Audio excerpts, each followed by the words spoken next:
Good evening, everybody. Thank you again for joining us for this tablet webinar. Tonight, we'll absolutely be delighted to be joined by Brendan Walsh, the editor of the tablet, Margaret Hebblethwaite, who's a Catholic journalist and feminist writer, and Edward Sturton, who is a presenter of the BBC Radio 4 programme. This evening, we'll be talking about 10 years since Sainthood. So without further ado, I shall hand over to Brendan. Many thanks. Good evening, Brendan. Hello, everybody. Hope you can hear me and see me okay. I can see most of you. It's always slightly alarming when you do these because your faces kind of pop up, and I look for the names and the faces just to see just how intimidating a crowd we've got, and you all look terribly distinguished. So I'm, as Amanda said, thank you, Amanda, I'm Brendan Walsh, and I'm the editor of the tablet, and I'm being joined tonight, as you can see, by two of the most distinguished writers and commentators in the Catholic world. We've got Margaret Hebblethwaite and Ed Sturton. And we're going to be talking about the lives and the influence, the impact they had of two of the greatest figures in the story of the church in the 20th century, and I'm really looking forward to our discussion. John the 23rd, who was Pope between 1958 and 1963, and John Paul II, who was Pope between 1978 and his death in 2005. But before we, Margaret and Edward, introduce these two popes, and then they'll go on to do their little comparisons and contrasts, the two of them, and then we'll have a bit of a chat. I'll just introduce Margaret and Edward and Ed. Margaret Hebblethwaite, she's a British journalist, writer, biblical scholar, indefatigable hiker, and of course a regular contributor to the tablet, who I'm sure you all know. She read theology and philosophy at Lady Margaret Hall, Oxford, and studied at the Gregorian University in Rome. In 1974, Margaret married Peter Hebblethwaite, perhaps the leading, perhaps he invented Vaticanology. He was certainly the leading Vaticanologist of his time. And he was the author of two really remarkably, I mean, they set the standard, I think, for papal biographies. He wrote a biography of John the 23rd, and then he wrote a biography of Paul VI. He wrote lots of books, including, there's one that probably most of you know called The Runaway Church, which described the church in the years after Vatican II. From 1991 to 2000, Margaret was assistant editor of the tablet. And then in year 2000, she set off on a remarkable adventure. She became a sort of freelance missionary, making her home in the rural small town of Santa Maria in Paraguay, where she founded a pioneering education fund, which made it possible for students from poor families to receive a tertiary level education.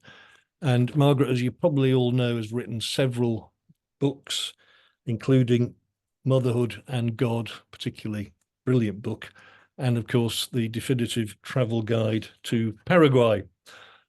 Now, Ed Sturton is a journalist, writer and broadcaster. He presents the weekly religious affairs programme Sunday.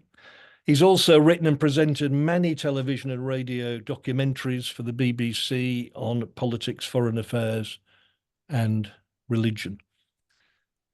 Ed is the son of expat parents in colonial Nigeria. He was sent to Britain to be educated by Benedictine monks at Ampleforth. He made his name as a foreign correspondent. He was a witness when the Soviet flag was lowered over Red Square for the last time, when Checkpoint Charlie was cleared, and when Nelson Mandela was released. After reporting from war zones, he returned home to join the infighting on BBC Radio 4's Today programme. He describes this remarkable journey in a terrific memoir that came out last year called Confessions, which his former Today colleague John Humphreys describes as a searingly honest insight into the life of one of our great journalists, and hugely entertaining too.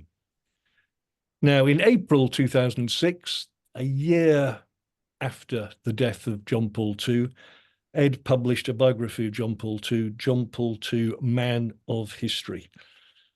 And in 2016, he presented a panorama investigation, which caused a bit of a stir into John Paul II's intense, emotional, and chaste relationship with a married Polish woman. And Ed is a trustee of the tablet. Now, what we're going to do now is Margaret and Ed in turn, I think I've got that the right way around, will each introduce these two popes, and then I'll go back to them both again, and they'll have another go at comparing and contrasting them. So first, Margaret, you're going to tell us something about John the 23rd. Thanks so much. Thank you. Thank you for that introduction, Brendan. The only tiny nuance is I'd prefer to be called a pilgrim rather than a hiker. You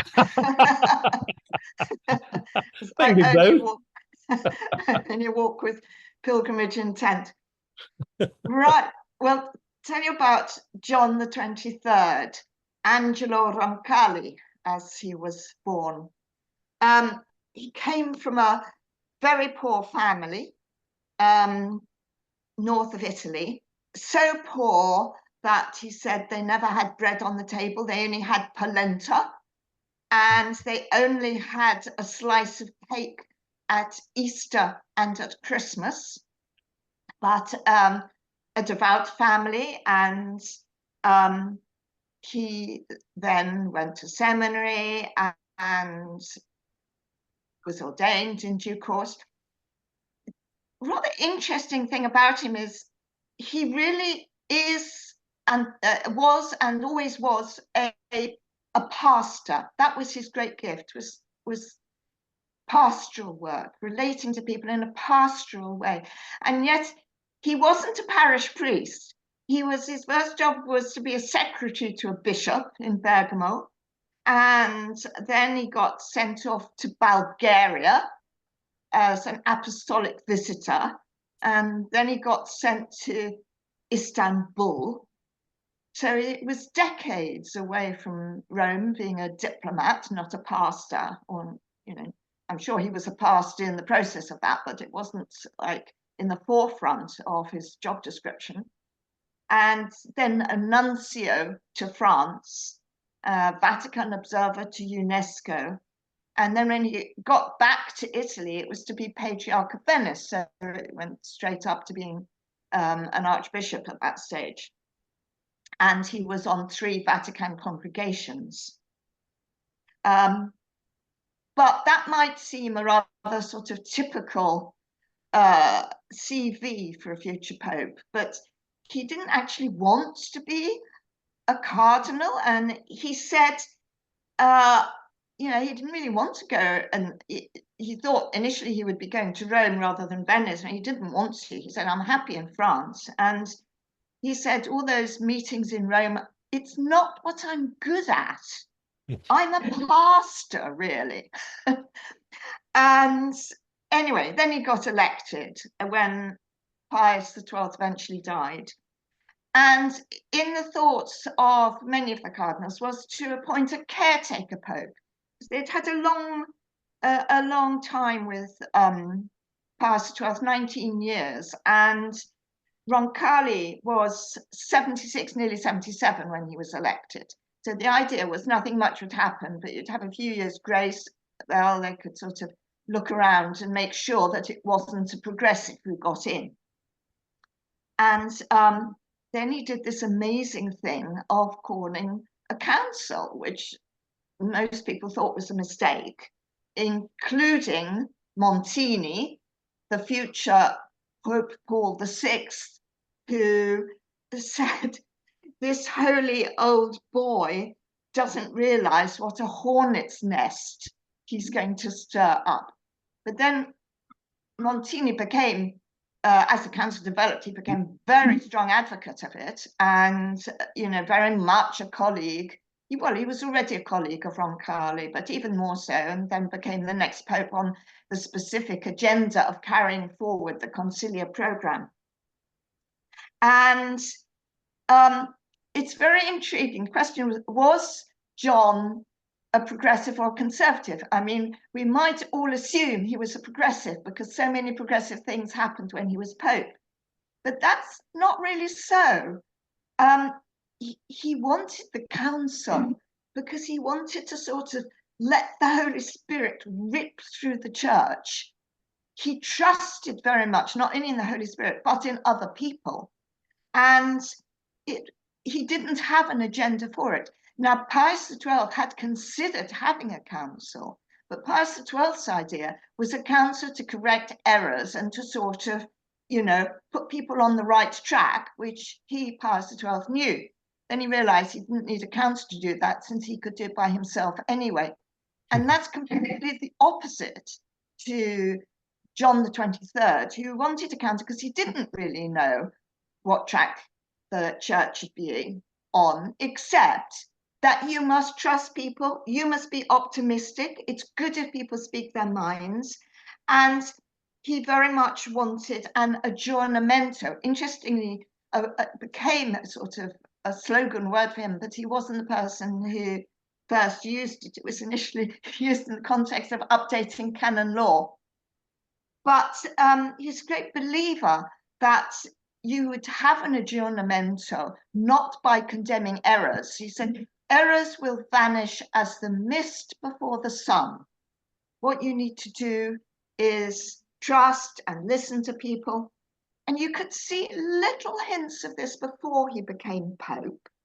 Like, it's a very nice quote from the synod that he held in Venice, which I may add is not a synod in Pope Francis's idea that everyone expressed their opinion. There was no sort of free opinion, no democracy. It was just talks.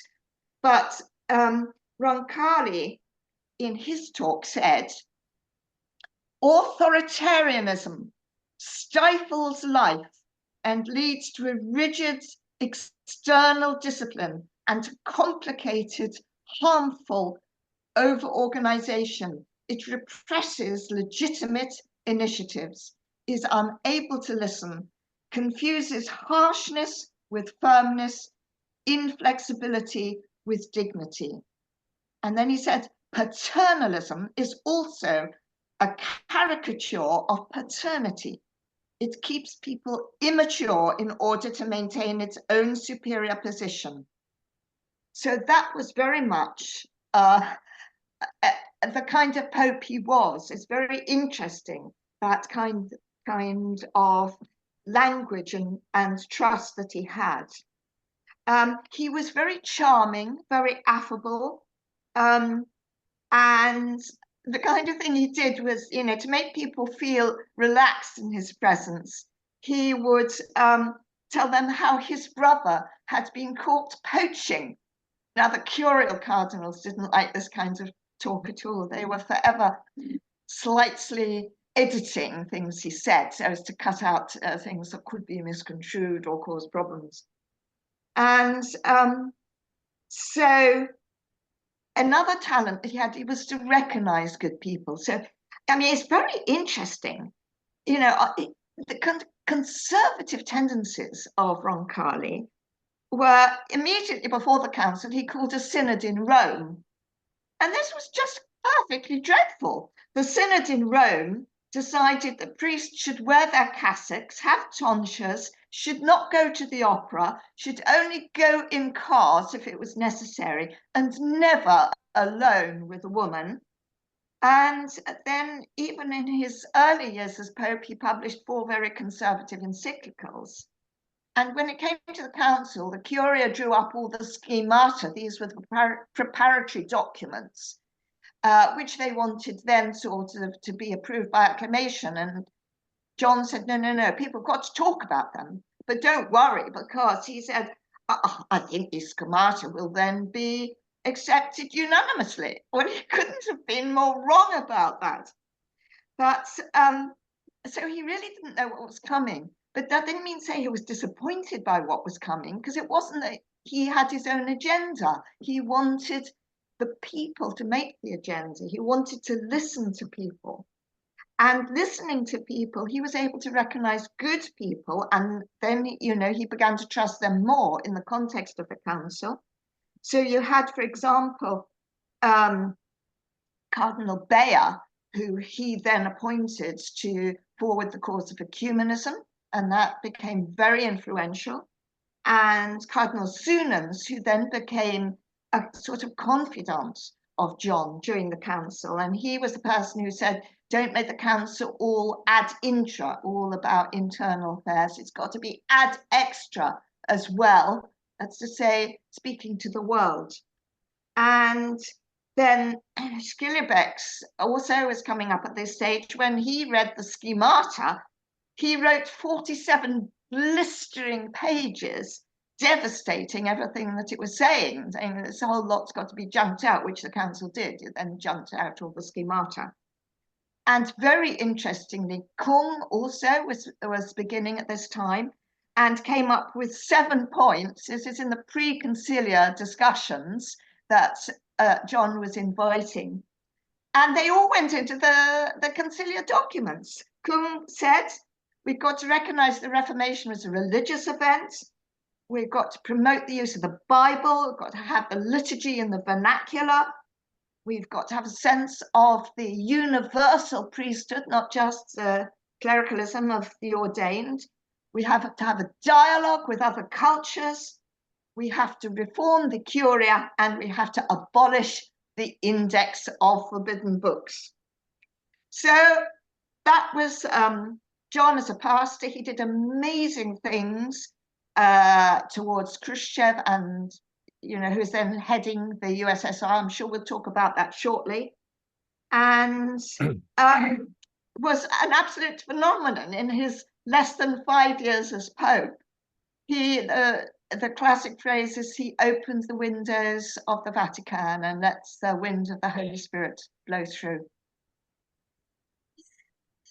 That's wonderful, Margaret. Thanks so much. It's a perfect short beginner's guide to John the 23rd.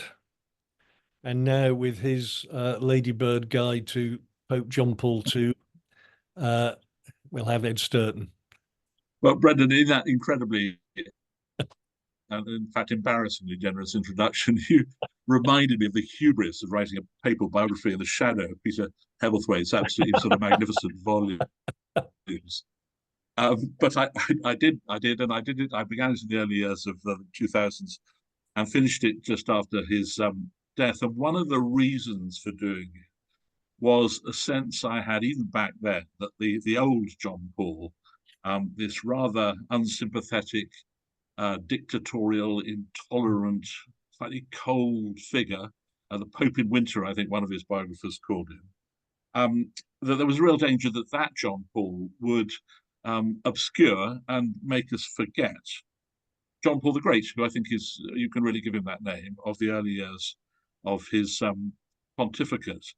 He was elected when I was in my second year at university, and my early years in journalism coincided with those great visits to Poland, his visits to this country, the assassination attempt against him, and that magnificent act of forgiveness when he went to see his would-be assassin in prison, and of course the early battles in liberation theology. And I got to do a few more of those stories than I would normally have done being quite junior, because ITN, who I worked for then, were a bit short on people who understood the Catholic Church. And it was an incredibly exciting period. Just the energy of the man after those years of quietude, I think is perhaps the word, in the last days of Paul VI was just extraordinarily exciting. And it was one of those periods of my life when I felt proud to be Catholic, and that certainly hasn't been true of my whole life. I have a slightly odd psychological twitch which some of you may share, which is I find it very difficult to think of myself as anything other than a 20th century person. You made the point, Brendan, that I was born in the colonies. I was born within sort of almost touching distance of the Second World War, a decade or so afterwards. And I find it very odd to be in the third decade of the 21st century. And I think anybody of my generation, anybody who sort of feels a bit like that, is bound to think of John Paul in the context of his contribution to the unraveling of that seemingly endless series of violence and war which marked that troubled century. And I think I will do a little bit of a CV here. I think one of the reasons he was able to do that was because he had lived the century in a way that very few big leaders did. He'd lived it at his worst. So his father was a junior officer, and I still don't get my head around this, in the Austro-Hungarian Imperial Army, which means the man who took the church in the 21st century had a mind formed in a way with lots of the ideas of the 19th century. He grew up in that, what we now know to be that brief frame of freedom for Poland between the two world wars. And he soaked himself in the great Polish romantic poets and dramatists, who, of course, had a very, very high concept of Poland's destiny and of Polish nationhood. And I don't want to call him a nationalist because that word has all sorts of negative connotations, but I think during that period, he imbued a very powerful sense of what Poland was about and about the relationship between the nation and the Catholic Church. He then, of course, had to endure one of the worst periods of that terrible century in one of the worst places to be then. Krakow during the Nazi occupation was the heart of darkness. You had Auschwitz just down the road. You had Hans Frank sitting in Wawel Castle, administering a regime dedicated to wiping out, really, foolishness, clamping down on the church, ruling with great cruelty. And I think he learned 3 lessons during that period, which we'll see again when we come to talk about what he achieved later in this discussion as Pope. I think the first was about the nature of evil and its randomness, because that was a period when you really could be picked up off the street and sent to a camp or shot. You could lose your life because you were in the wrong place at the wrong time. And it's maybe slightly fanciful, but I think his love of order in an institution and predictability, to some extent, goes back to that searing experience. The other thing I think he learned was a faith in the idea of the church as a sanctuary. As many of you know, he was taken into a secret seminary in the last stages of the war, which was run from the Cardinal Archbishop's palace with a group of other young men, about a dozen of them, and they were hidden from the Nazis, and they began their formation for the priesthood in those very, very unusual circumstances. And again, I think the idea of a church as a place of sanctuary is something that you see right through, certainly during his time as a bishop in Poland, but really right through his life. And finally, I think he learned a lesson about leadership. The Cardinal Archbishop of Krakow, who formed this secret seminary and who looked after them, was a man called Sapieha, known generally as Prince Sapieha, because he was a prince by birth and a prince of the church at the same time.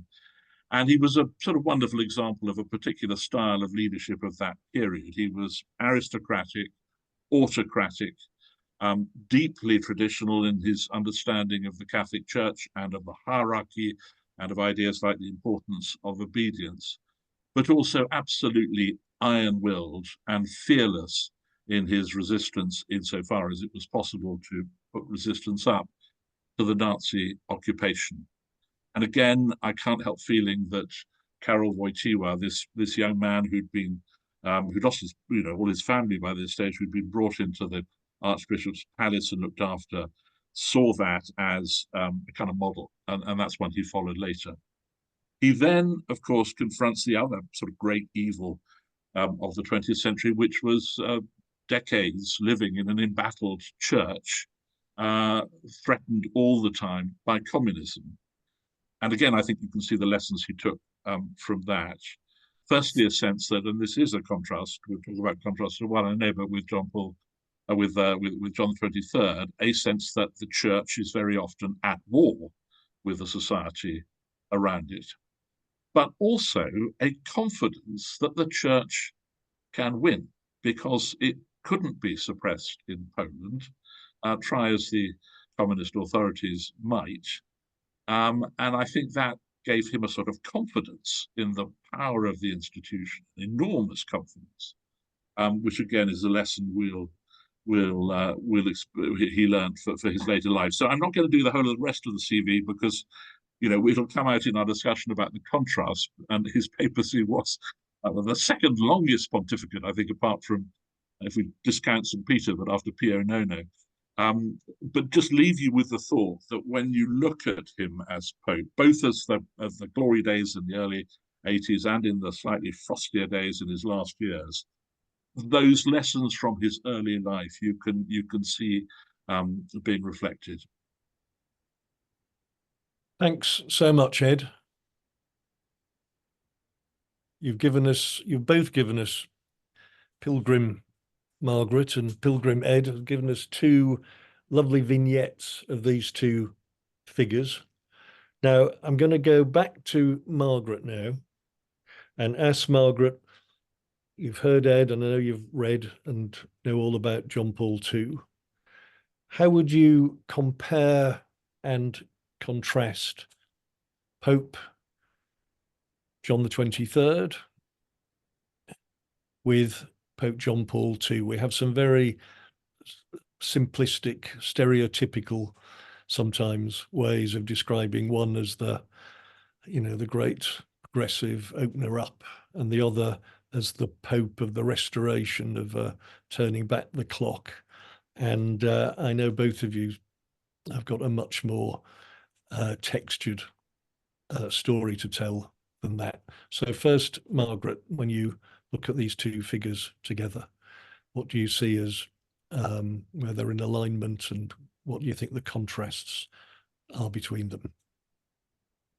Well, textured perhaps, but I think that's basically correct, that John was the great opener up and John Paul was the great closer down. And in that sense, they were totally opposed to each other.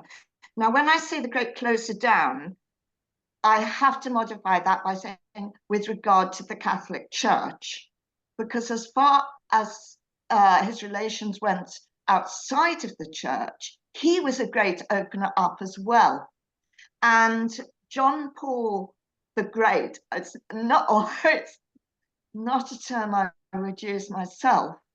I fully accept it's an appropriate term because he was monumental. He was, I mean, he reminds me of Julius Caesar, in the words of Cassius, why man, he doth bestride the narrow world like a colossus, and we petty men walk under his great, under his great legs and peep about to find ourselves dishonorable graves.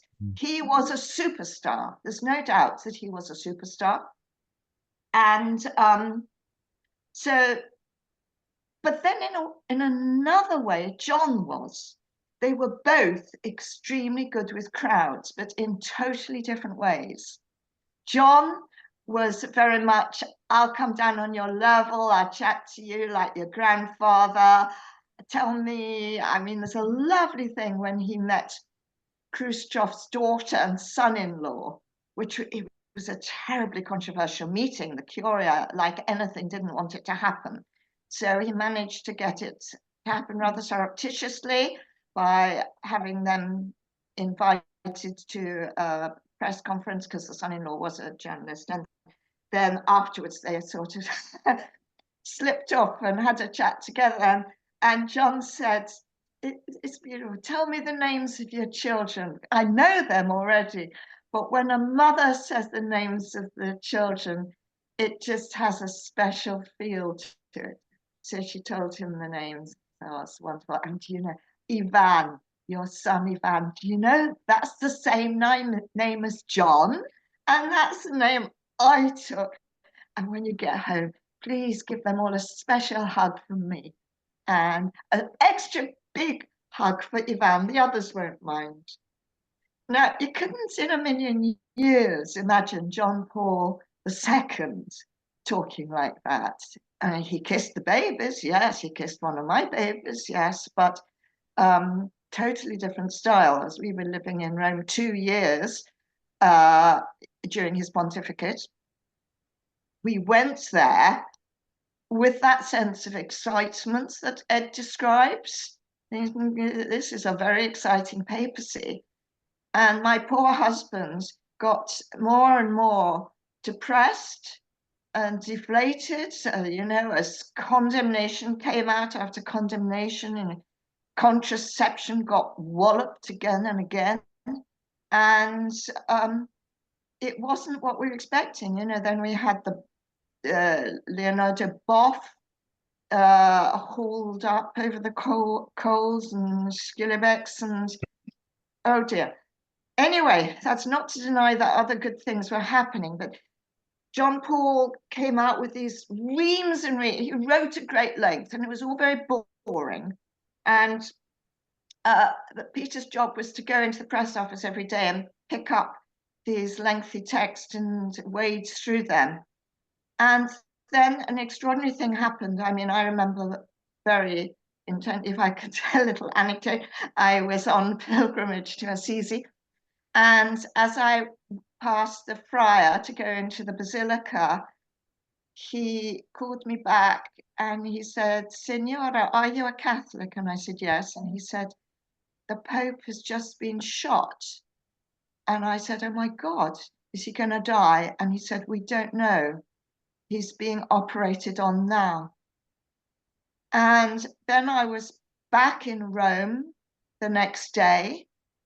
And what I remember so intensely was, it was in the Easter season. So it was the Regina Caeli that the Pope would normally say from the window of his quarters of the Vatican. But in this case, he said it from his bed in the hospital.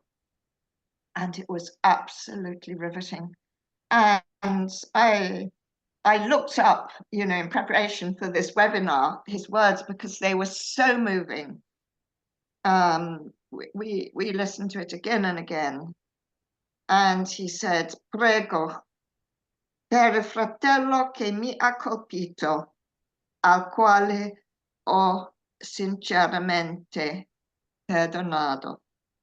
There was no possibility of doubt that that was genuine. "I pray for the brother who struck me down, who I have sincerely forgiven." He had sincerely forgiven him, you know, immediately, even before that wonderful meeting, secret talk with him for, I think it was for 20 minutes. And Peter said, you know, in those few words, because poor man was too ill and too much in pain to speak his usual long time. It was a very short address. Those few words were worth everything else he'd ever said up to that point. And that witness of forgiveness, you know, for that alone, he deserves to be canonized. And you know, he was a holy man. I have no doubt of that. A man of great faith, but he had great faults in his holiness. His holiness was the opposite kind of holiness from John the 23rd. It wasn't the one of trusting in other people. It was, at least not those within the church. And this is what I can't understand. He did great things towards, on the interfaith dialogue, which I didn't have a moment to speak about. That was a tremendous step forward. I mean, up till now, you know, these were pagans who believed in false gods or whatever. He initiated these meetings where they would pray, and the cura wouldn't let him pray actually with them in the same room. So they had to pray in different buildings, but at the same time and for the same purpose. That was really groundbreaking. So I find it a puzzle. The more I look back at the good things he did, the more I cannot understand why he was so repressive within the church and made us all suffer so much. And it went on and on. And I mean, just to give an example, the article which Brendan was kind enough to publish recently on women being at the Last Supper, I'm not sure that the tablet could have dared publish that during the pontificate of JP2, because although the tablet is independent, they would have had a very hard rap across the knuckles. And, you know, that was the atmosphere, that all the sort of biz that came up to us as Catholic. I mean, I don't know, I felt proud to be a Catholic after the council, because being a Catholic was to suddenly feel free to experiment and, you know, to explore your faith. And suddenly you couldn't explore it. You had to be very careful what you said. And why was he like that? I mean, he saw everything through these sort of spectacles that could see nothing other than that communism was atheism, was evil, and that anyone in the church who showed anything that could be interpreted as a Marxist sympathy had to be reproached. That priests had to wear the Roman collar, that nuns had to wear their habit, and it was completely the opposite from John the 23rd in that sense. And yet they both, this is extraordinary fact, they both had tremendous influence on world politics. But John had influence on world politics by being friendly towards communists against immense opposition from within his own church and his own curia. Whereas John Paul had immense influence on politics by being opposed to communism. But he did all these trips around the world as a globe-trotting superstar. And actually, his press secretary, Navarro Valls, very interesting, said where he went, dictatorships fell in not just Poland, but Chile.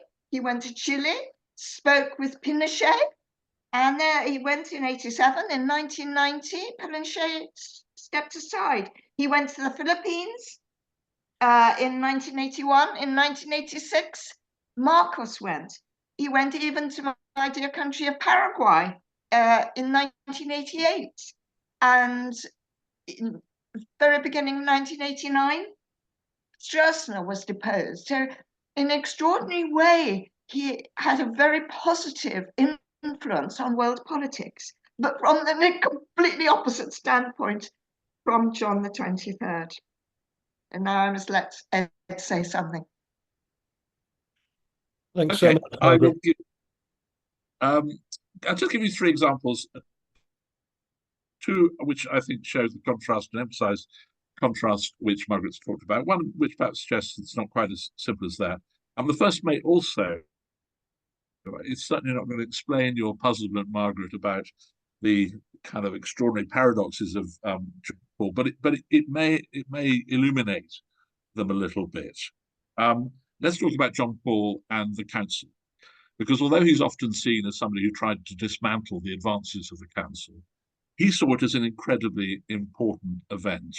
And many of the intellectual arguments that went into, for example, Gaudium et Spes, Hope and Joy, and the idea of the church's relationship with society, and the document on religious freedom, those fed into his struggle in Poland and were a sort of source of intellectual sustenance. And I think you could argue that he would never have been what he was if the council hadn't happened. But there is no doubt that he and his fellow Polish bishops approached it in a very different way. You talked about it as being an event which encouraged debate. And a lot of journalists who I've spoken to who actually attended it remember the thrill of the church, as they put it, behaving like a democracy. I mean, you had the bishops in St. Peter's in these two great ranks of seats on either side, almost like a giant House of Commons. You had bishops being taken out to lunch by journalists and spinning stories, documents being leaked over a discreet cup of coffee not far from the Vatican, all that sort of stuff. And to the watching world, that was just fantastic and was a kind of symbol of the way that John was opening up the church. The Polish bishops, not just Wojtyła, but Wyszynski, who was the primate at the time, and he wrote about this in his diaries, were absolutely horrified because they came from a persecuted church. The communist authorities were constantly trying to open up division between the hierarchy, between priests and bishops, recruiting a priest here who could sow dissent in the ranks. So they were believers in absolutely rigid discipline. If you showed dissent, you let the enemy in. You gave the communist authorities a victory. So that explains, I think, that that sort of completely different view of the world that informs some of the paradoxes that we see in John Paul. The second thing I want to pick up on your use of the word, your quote, in fact, from John the 23rd about authoritarianism. There are two big factors, I think, in distinguishing the nature of the impact these two popes have. One is obviously the time they were in office. So, as you said, John died while his council was still going. John Paul seemed to go on forever and had ample time to put his stamp, his personal stamp, on the church. John, I think, from what you say, was not somebody who had great ambition to do that. He wanted to open up the church, but he didn't want to make it look like the John the 23rd church. Whereas John Paul II, I think, absolutely did want the church to look like the John Paul II church. And not just when he was there, but in perpetuity. And an illustration of that is what he did about women priests. The document Ordinatio Sacerdotales, which came out, I think, in 1994, which reiterated the traditional objection to women priests, but also said that this matter could not be discussed. And Cardinal Ratzinger, as he then was, issued a clarification saying this is to be held as part of the deposit of the faith now and forever by everyone. So there's that real ambition to put your mark on the church and form it, and I think that's a big divide between them.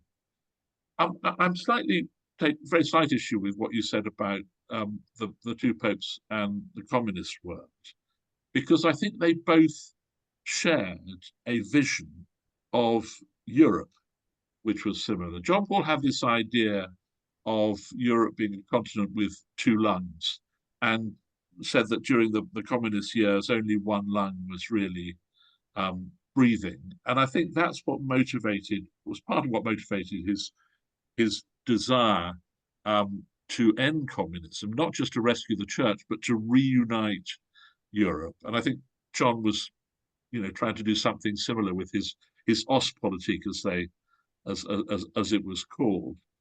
And I think, today it's perhaps worth saying what an important part of the Catholic vision that was, because we live in a world of the war in Ukraine, where the division of Europe is so sort of stark, and where Western Europe is whole in a way that it wasn't then. And Poland, let's face it, particularly now that we've left the European Union, is one of the big powers in Western Europe. So I think they sort of shared something similar in that regard. But of course, as you say, I mean, the first two examples I give do speak to your point that they were very, very different figures in lots of ways. Thanks, Ed.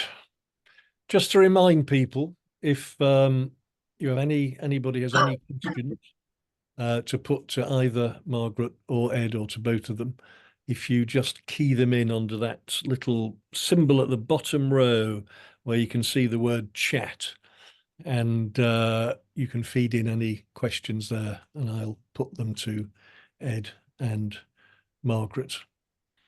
And just to remind people again that tonight's webinar is sponsored by the Notre Dame University of Australia, who have partnered with the tablet on a lot of initiatives over the last year.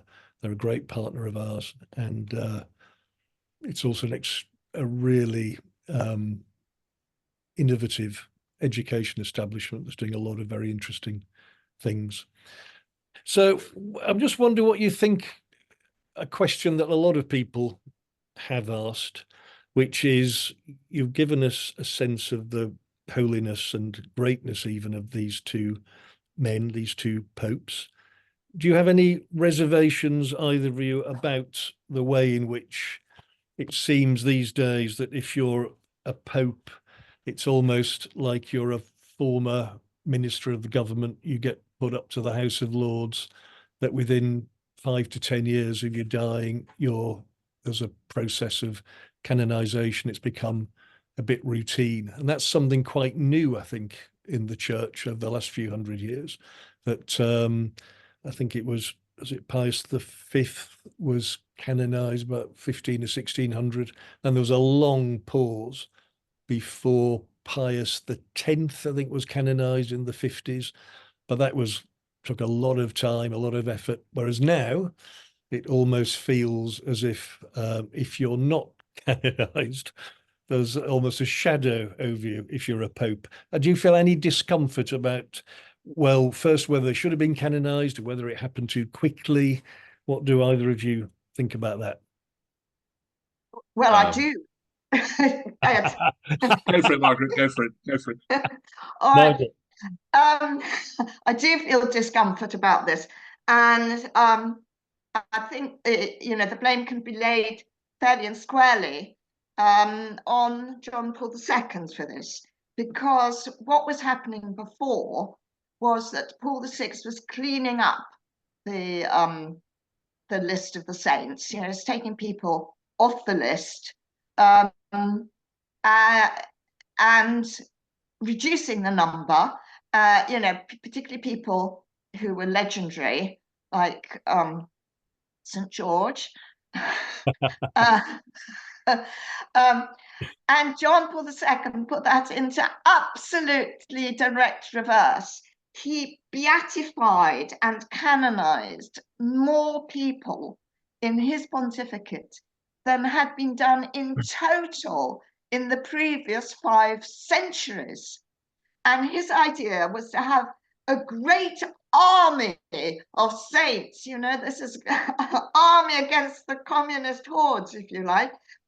And I think I'm right in saying that it was John Paul who removed 2 sort of checks on having an excessive number of canonizations. One was the 50-year rule, that you'd wait 50 years, and if there was still a cult of the person 50 years later, then you could begin to consider them for canonization. And the other was the devil's advocate. It was someone specifically asked to find reasons why someone should not be canonized. Now, I think those were both innovations of JP2, right. And it's resulted in this mass of saints and this awful situation, that it'd be an insult to your predecessor if you didn't canonize him. I completely agree. I think it's a bonkers idea, and partly, I mean, it is the secular comparison that makes the point. I mean, in Downing Street, for example, there's that wall up by the staircase going up to the flat, which has photographs of all prime ministers on it, and the question, arises: do you put Liz Truss there too? We have the same thing at the BBC when, I don't know whether you remember this, a few years back, when a man called Entwistle was made Director General, and things went horribly wrong about a Newsnight investigation. And he lasted for about a month. Now, the tradition has always been that Director Generals have their portrait painted and are placed in the council chamber in Broadcasting House. I'm afraid George does not have that. Which is all, I suppose, a bit of fun when it's secular politics and business, but gets a bit difficult if it's a pope, doesn't it? I mean, if you have a really disastrous one, let's hope we don't, or a very, very short-lived one, do they get the do they get raised to the altars? I don't know. It just feels, it feels routine. It diminishes the value of canonization, I think. You know, I mean, for example, two canonizations that we've endlessly done on the Sunday program were Cardinal Newman and Oscar Oscar. Gosh, I forgot his surname.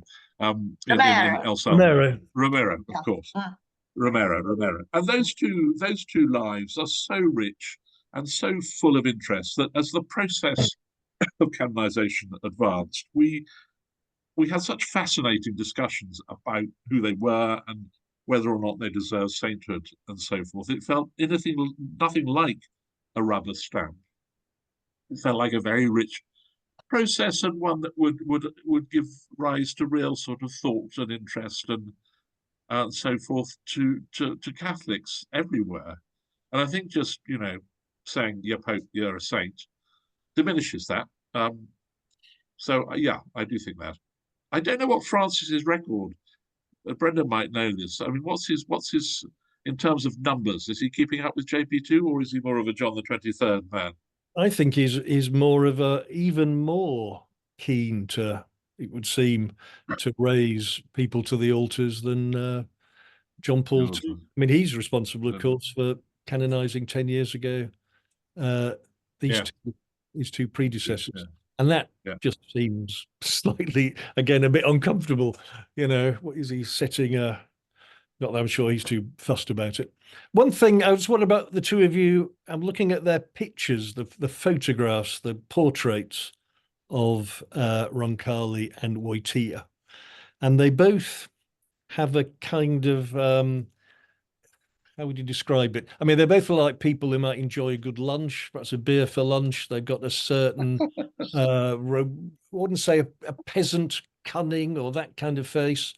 And I contrast them a bit with, say, Paul VI and Benedict, who kind of in between them, who seem more scholastic, scholarly, Hamlet type figures.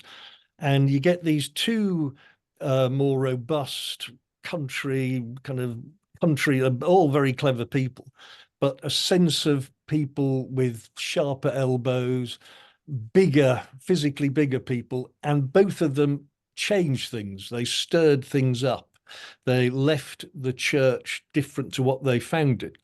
Whereas in between, maybe Paul, Benedict, you got people who steadied the ship more. There was the stirrer kind of pope, again in very different ways, but that in common.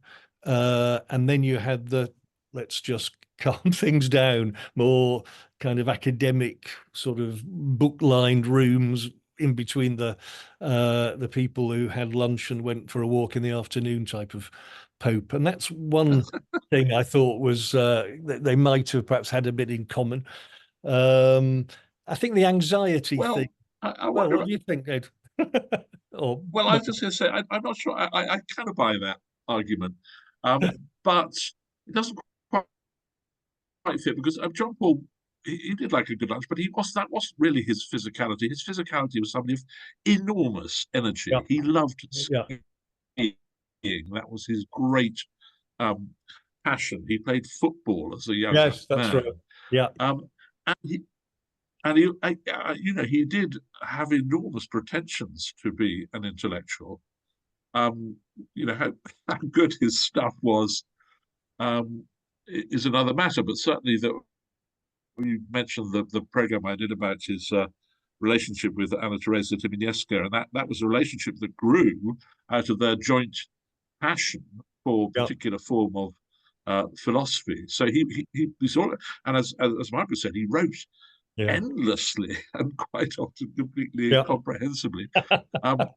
Wrote lots of poetry. Do you know what I mean? I think it's a lovely, but I think what you say about, I mean, in his case, confidence is incredibly important, and it's partly a personal trait. But I do think it goes back to his experience as a bishop and priest standing out against communism, because you know, look at the situation externally, and you might have thought the church would just crumble, and it didn't. It created a space for himself, and I think that gave him immense confidence, not just in himself, but in the church. Yes, So, I Margaret, would definitely call John Paul an intellectual. yeah, He was a very, very intelligent man. Very intelligent men sometimes do write stuff that's rather hard to understand. And yeah, John the 23rd was very fat. He was, what was he, 14 stone, I think I worked out. Yeah, 205 pounds. So I looked that up. That's 14 stone. And the physicality, as Ed said, of John Paul, he's the one who had a swimming pool built for him at Castle yes, Gandolfo, skiing and so on. yeah, But there was one thing I wanted to come back on Ed, you know, that experience at the council. The thing was, yeah, the council was terribly important to John Paul, but he saw it as completely the opposite from the way anyone else saw it, or the way we in the West saw it. We saw it, as you say, you know, leaking documents and opening things up. And there were two little sort of catchphrases that those of us who lived in the post-conciliar period used. Triumphalism was bad, and we didn't want a fortress church. Yeah. And John Paul wanted a fortress church, and he wanted triumphalism. So he saw the council as a great moment of the church standing against the world. So it's the opposite interpretation. Ed.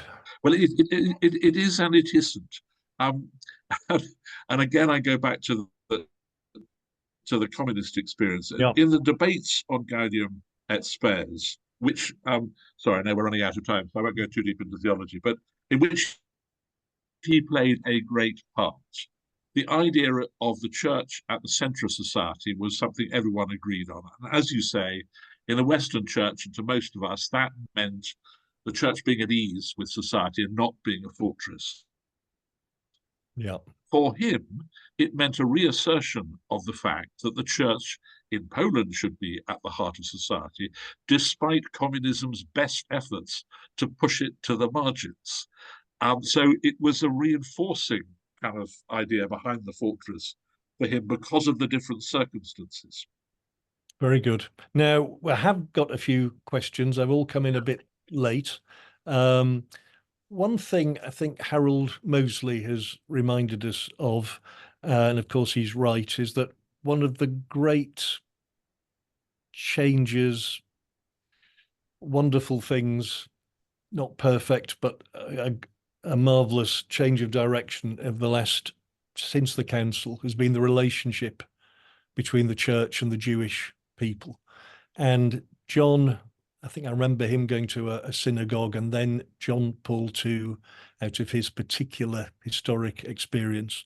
I think both of them, if you were looking for reasons why they are in heaven, perhaps that's something that we should remind ourselves of.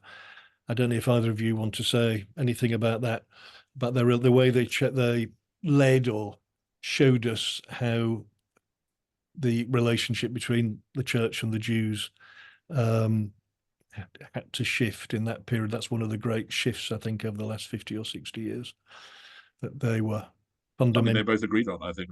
They both agreed on that. Something they both had. Yeah.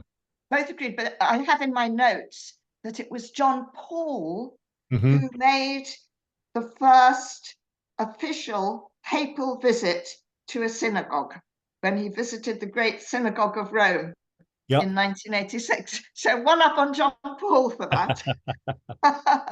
John the 23rd. Are you sure? Did John not go to a synagogue? He certainly met Jewish people, didn't he? And said, "I am your brother Joseph." That was it, wasn't it? I'm your brother Joseph. That was wonderful, touching. Oh, he would have loved them. Yeah, and he did love them.